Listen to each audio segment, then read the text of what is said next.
Maliit lang din yung sahod ng parents ko. Kinakasya lang. Tsaka kahit maliit yung binigay na baon sa amin. Ay okay lang din. Kahit basta makapasok lang at makapag-aral. Sa maliit na iskinita at masikip na daanan ay nakatira ang 7 magkakapatid na sina Norvie, Jasmine, John Alexis, Jill Clark, Christine Joy, Jerly Ann at Sujin.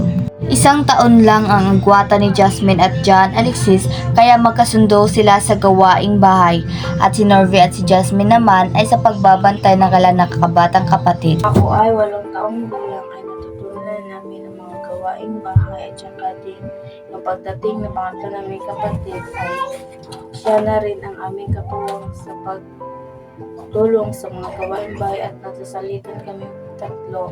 Nung panahon ng pandemya ay mas lalong humirap ang kanilang sitwasyon dahil nawala ng trabaho ang kanyang tatay. Then, pagdating din ng panganim naming kapatid ay masyadong mahirap kasi nagkasunod-sunod ang problema namin sa bahay. Dating din ng pang-7 naming kapatid ay doon din nawala ng trabaho yung papa ko.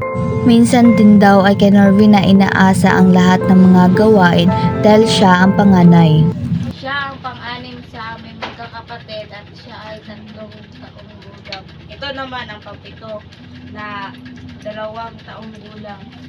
Ito ang pang-4, 6 na 6 na gulang. So, ano ang trabaho ng nanay? Is factory worker. Nagpabalot ng ng cellophane. Maliit lang din yung sahod ng parents ko. Kinakasya lang. Tsaka kahit maliit yung binigay na baon sa amin. Ay okay lang din. Kahit basta makapasok lang at makapag-aral. So, meron din makain. Ilan kayo sa magkakapatid na nag-aaral hanggang ngayon? Kami 4 Hanggat lang. kasi huminto yung isa sa pag-aaral. Okay, so sino nag-aalaga ng mga kapatid mo sa tuwing nag-aaral kayo? Yung pang-4 naming kapatid. Kasi yung pangatlo ay nandoon lang sa labas nagtatambay. Ang pangatlo. Kapos man sa pera sina Jasmine, mas pinili pa rin nilang magpatuloy ng pag-aaral para makamit ang kanilang mga pangarap.